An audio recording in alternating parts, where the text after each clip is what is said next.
Hi, welcome. I'm Eleanor, and I would like to discuss today the fourth book that is on the shortlist for the Forward Poetry Prize. This is a book by Helen Mort called The Illustrated Woman. I am upset at myself for a couple of things. First of all, leaving everything to the last minute, to the very end of July, beginning of August, when I had wanted already to be starting with the Sealy Challenge. If you don't know what the Sealy Challenge is, look down below and you'll have a link to it. That being said, what I'm doing with the Forward Prize shortlist is pretty much, it can work for the Sealy Challenge as well. I can read, this book today and the next book,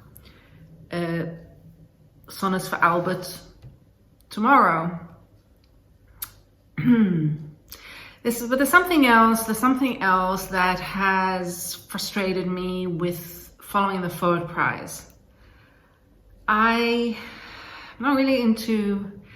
definitely not into this book, The Illustrated Woman. I really want to be into it. From what I've read of Helen Mort and what I've seen on videos, she's an incredible woman. Kind of woman, I would dream of being friends with, for example, in my ideal life. And obviously she's received many awards, has written many books, and has been reviewed very well. And yet this isn't the book for me. So what to do?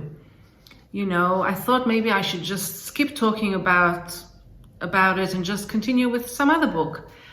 I don't want to be in a situation where I am criticizing one poetry book after the other.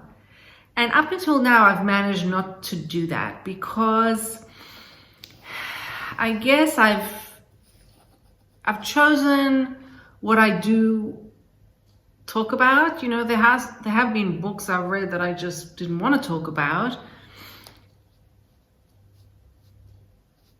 And then there's a third thing. If I try very hard and look at it a certain way, I call it squinting my eyes, but it's happening inside, I can get into this book. So what to do with that?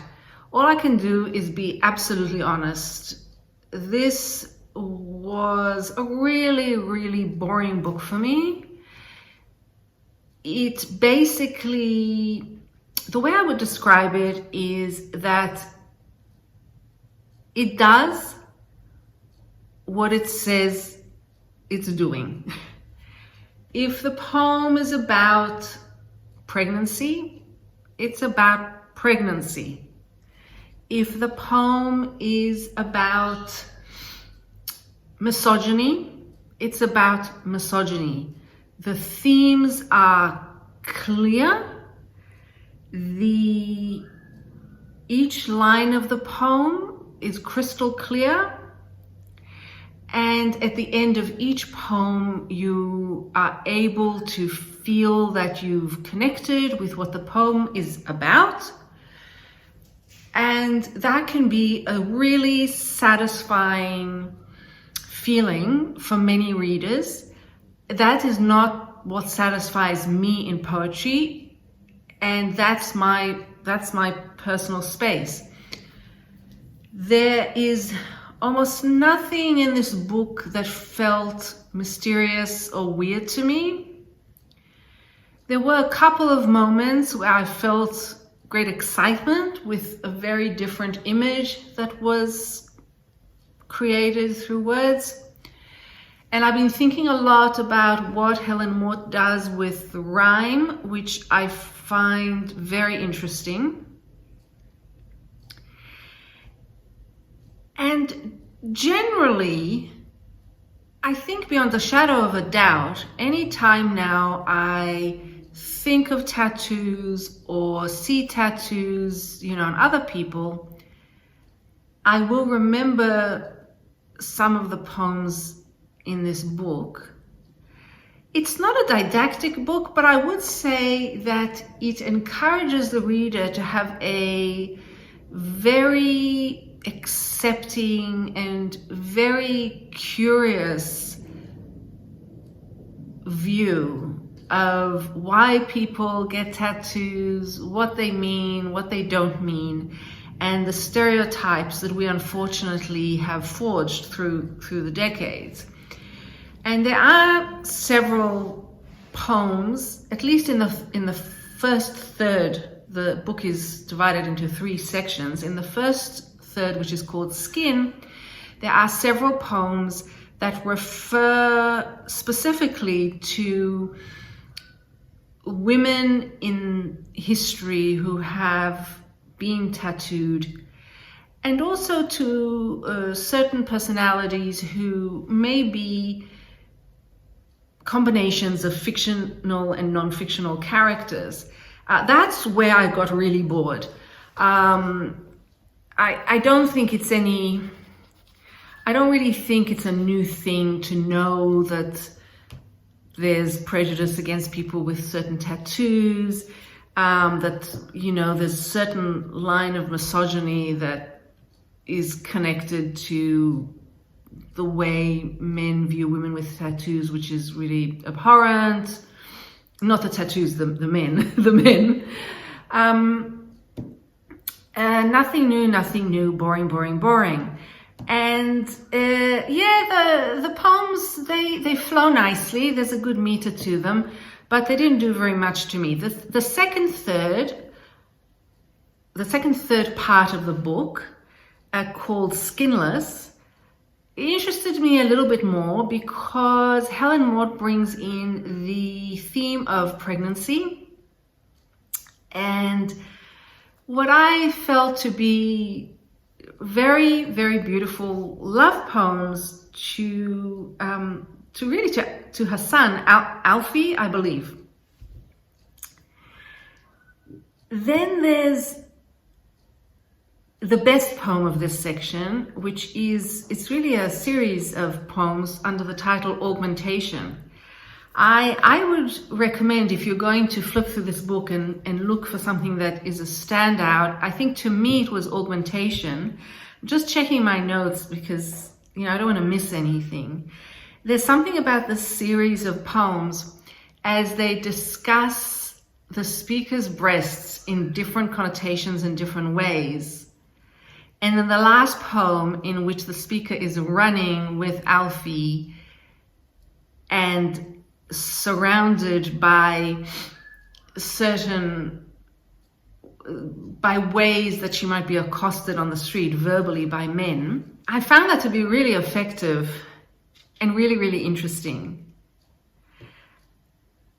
Then, now before that, there's a poem called Push the Button, which was not quite as successful for me. It's trying to combine or maybe weave together the idea of being a mother of a young child and that, you know, that toy that everyone has, you know, you push the button and you hear a sound or something like that. And so Mort has tried to combine those. I'm going to find it so that I can read some of it out to you. Push the button, hear the sound. And it starts, for example, listen to the lorikeet's whistling song. Can you hear the call of the mynah bird? Can you hear the flamingos in the water? Can you hear your small heart next to mine? And then I'm skipping a bit, and then it starts asking different questions. For example, can you hear the chainsaw start? The bones of our neighbor's eucalyptus breaking. This, to me, it's so incredibly dull. I mean, it's so obvious. It's not for me. It's not for me. It continues for quite a while, and it has some interesting moments. You know, can you hear the suburban library shutting? The book still breathing? Oh, can you hear the budget tightening? It's almost dark. Okay. I mean, I get it. I definitely get it. But the problem is you see that it's just not my type of, I mean, it's just too obvious for me. And I'll tell you what the real problem is, that I read this book. Well, I've been reading it for ages now and still trying to get my head around it. But this book has a somewhat similar technique, because I believe Lucy Mercer also has a young child. And this worked so well for me that this felt like it paled in comparison. This is, I think, one of the first times that I've actually picked up someone else's book of poetry while trying to talk of the initial one. But I mean, why not? Why not? If this isn't your cup of tea, if you've picked up The Illustrated Woman by Helen Mort and you're here because maybe it's not your cup of tea, but you wanted to see what someone else thinks, and maybe you agree with me because maybe you're the same personality as me in some way, then maybe pick up this book, because this might be it. You know, not every book is for every person. So in page 68, Lucy Mercer has a poem called Baby Alphabet, Mother Alphabet. And it's really weird. And I do love weird. Here is a happy meerkat jumping out from its hole. Here is the mazy violence of mind. Mind is with a capital M. Here is a pleasant otter playing in a blue pool. Here is the orchid drifting down to us so open.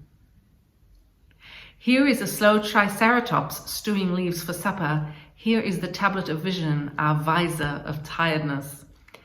It's only 6 couplets, but after reading that, I couldn't read Press the Button.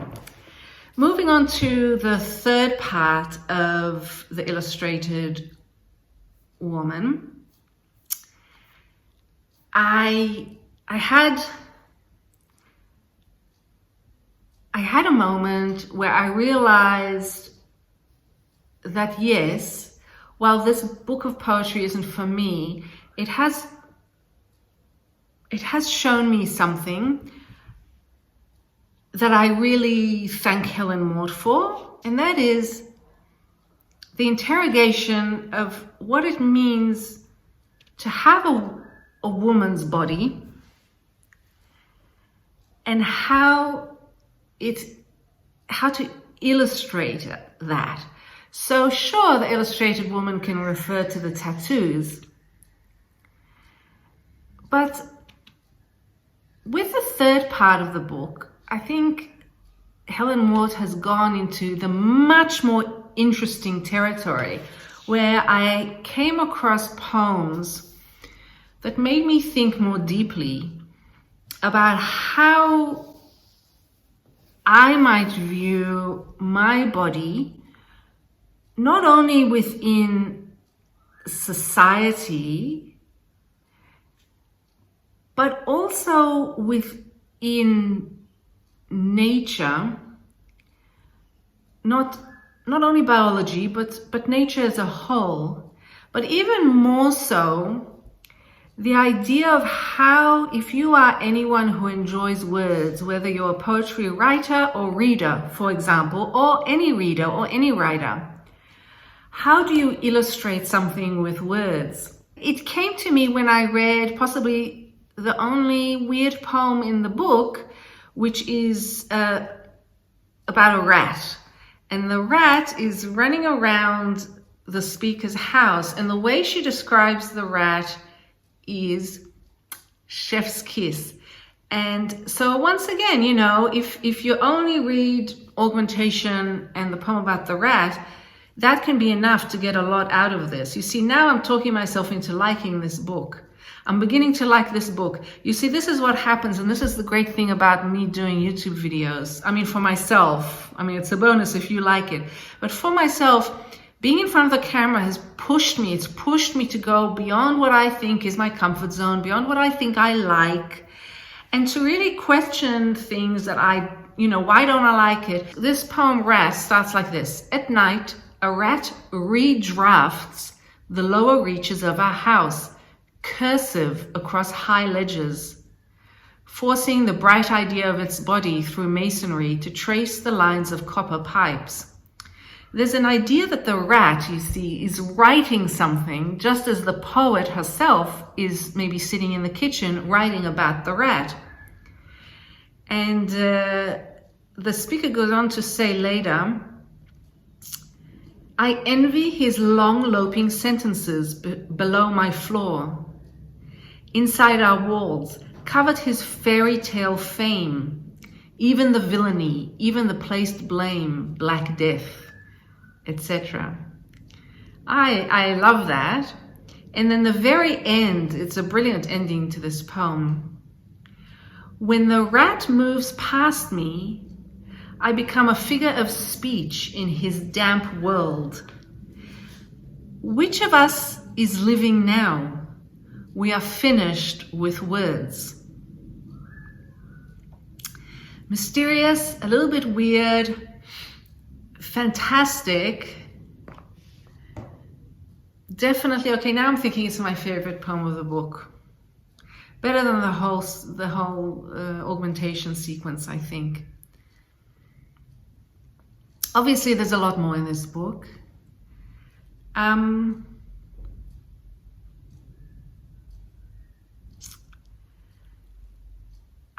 can see what Helen Mort is doing, and I think she's doing it successfully. I can see the effect it had on me, and I thank her for it.